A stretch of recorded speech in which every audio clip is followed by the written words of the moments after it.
welcome here to TalkFCB, and welcome to the Champions League round of 16 tie between Barcelona and Paris Saint-Germain. This right here is a mammoth clash between two teams whose aspirations are far beyond the round of 16. Only one team, though, will make it through, and in this video, we're going to be talking about the tactical battle that we're about to see unfold as Ronald Koeman and Mauricio Pochettino go head-to-head. It should be fascinating.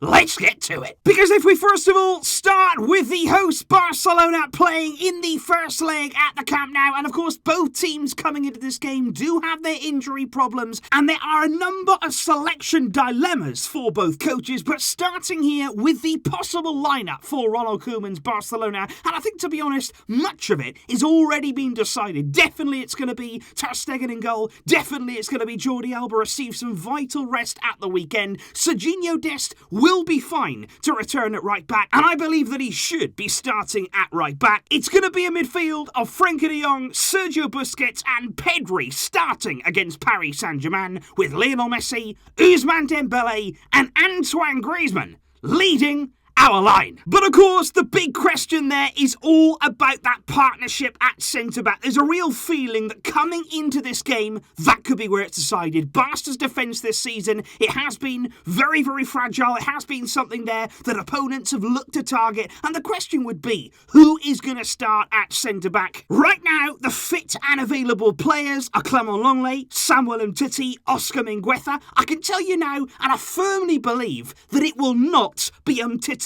and Longley together. I just feel as though Ronald Koeman does not, I think rightly so, doesn't want to go down that road. He didn't even want to do it from the start against Alaves, and I don't see them partnering each other at centre-back. It will be one of those, but not both of them. Mingueza is a very, very solid deputy, I feel, should he get the nod on a night like this. And also, let's not forget the players who are desperate to get back in for this game. Even Gerard Piqué trained on Sunday morning. He went through the entire session with the team without any problems. He's been working so hard to even get back in contention for this game, but I still do feel as though for your first game back after such a long absence, throwing Piqué in here, it would be a monumental risk from Koeman. But when it comes to Araujo, I think there's less risk. I think, yes, he did have an injury, but it was only a sprain. He also trained on Sunday. Apparently, there was still a bit of pain, but I feel as though by the time Tuesday comes around, Araujo is the chosen one in our defence, and if there's any possibility, he will start. When it comes to the visitors, Paris Saint-Germain, their lineup is also very, very concrete right throughout their team. Right now, Keylor Navas is believed to return in goal. He returned from injury at the weekend, and it looks like he will play, and not Sergio Rico. Along the back four, you've got Florenzi at right back, Marquinhos partnering Kimpembe, and Kazawa playing at left back. In midfield, there's still a bit of debate over exactly who will start. I think it'll definitely be Leandro Paredes, but alongside him, it could be there Idrissa Gueye, but it could also be Ander Herrera. We're going to have to wait and see which way Pochettino goes. Marco Verratti is expected to play in a more creative, advanced role, providing that he's fully fit. He did not play on the weekend. And in the front three, there is no Neymar, there is no Angel Di Maria. Pablo Sarabia is expected to come in. Icardi looks set to get the nod, with Kylian Mbappé ready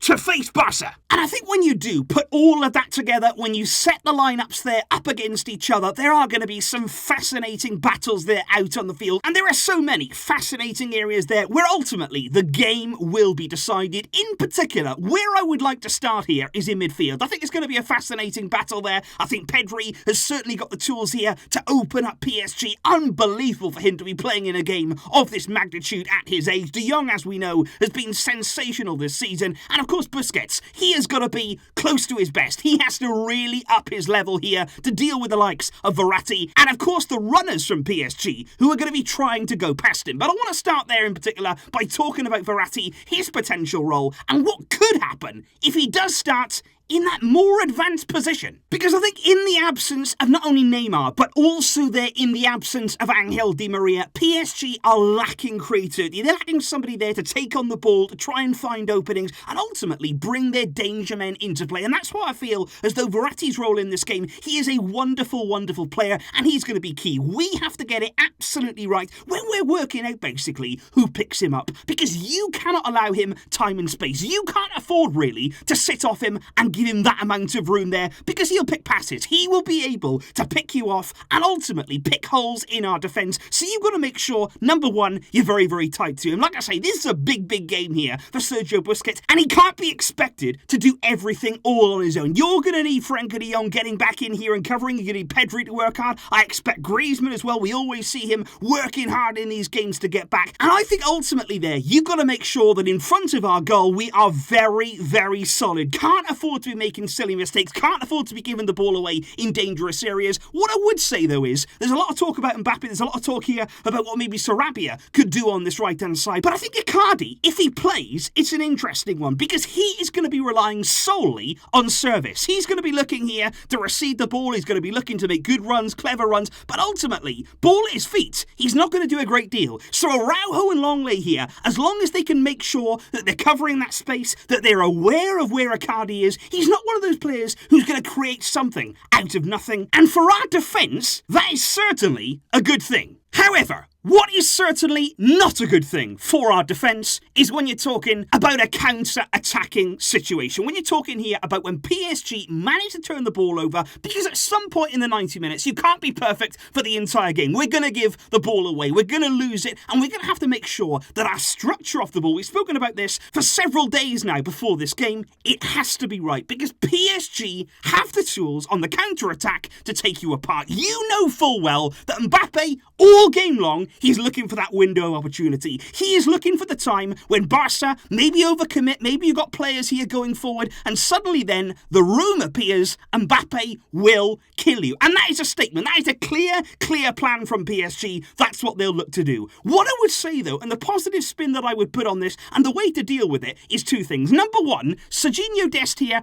has the pace. I believe in a battle there alongside Mbappé. I'm not saying that he's going to pocket here. I'm not saying he's going to take care of Mbappé. No problems at all. All I'm saying is he does have the pace to recover, to get back in here and try and track Mbappé as best as he can. And I would also say not only Dest as well, but if Araujo can play, he's also somebody who can match Mbappé for pace. What I would also add as well is that there's no Neymar. Like I've said here, you've got Icardi, who's not exactly blessed there with pace in behind. You've got Pablo Sarabia, who again is not particularly pacey. So I think there, as long as we can shut PSG down on that right-hand side, as long as you can stick Dest on him, as long as Ronaldo Araujo here can cover him behind, you can stop the counter-attack from PSG, because apart from Mbappé, there's not a massive threat there in terms of pace. However, it's not all about what PSG can do. It's not all about here stopping PSG and basically just trying to contain them. We have to come into this game and play a game of our own. We have to play here to our strengths. And it's always been said, attack is the best form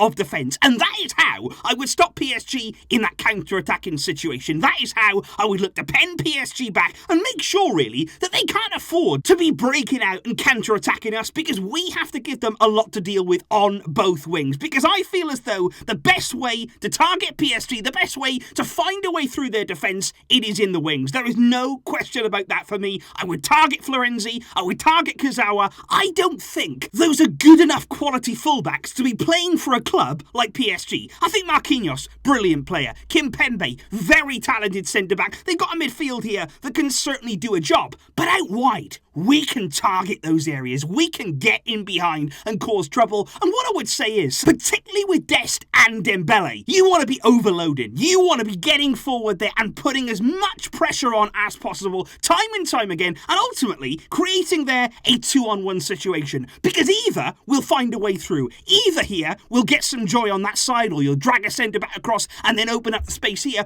or Kylian Mbappé, he'll be forced to do a bit of defensive work. He'll be forced here to not be where he wants to be. He doesn't want to be back here. He doesn't want to be helping out defensively. He wants to be waiting for that opportunity to break. But if you create that overload, if you cause danger here and target those areas with Dembele, you know how good he can be. With Dest, the pace that he has, we can cause problems, and you want to see Griezmann then getting into the area. We all know as well, if we can get to the byline, get crosses into the box, Frenkie de Jong can make those runs too. PSG are definitely vulnerable. People talk about our defence, and I completely agree with that. Our defence is not at the level that we need it to be, but neither is PSG's. This game, it will have goals. We have to make sure we're focused in our defensive third and clinical in the final third, and there is no question in my mind that we can make it through this game. So please guys, do leave your thoughts in the comments down below. Where do you feel as though this game will be won and lost? Who is the biggest threat from PSG, and how do you go about stopping that? And from looking at ourselves, where can we get this game done? Let me know all of those thoughts down below. Please make sure you're staying up to date right here on TalkFCB and over on more TalkFCB too, because ahead of this clash, there is so much more on the way. Thanks for watching, and a thank you indeed for your support. But until next time, as always, Visca El Barça!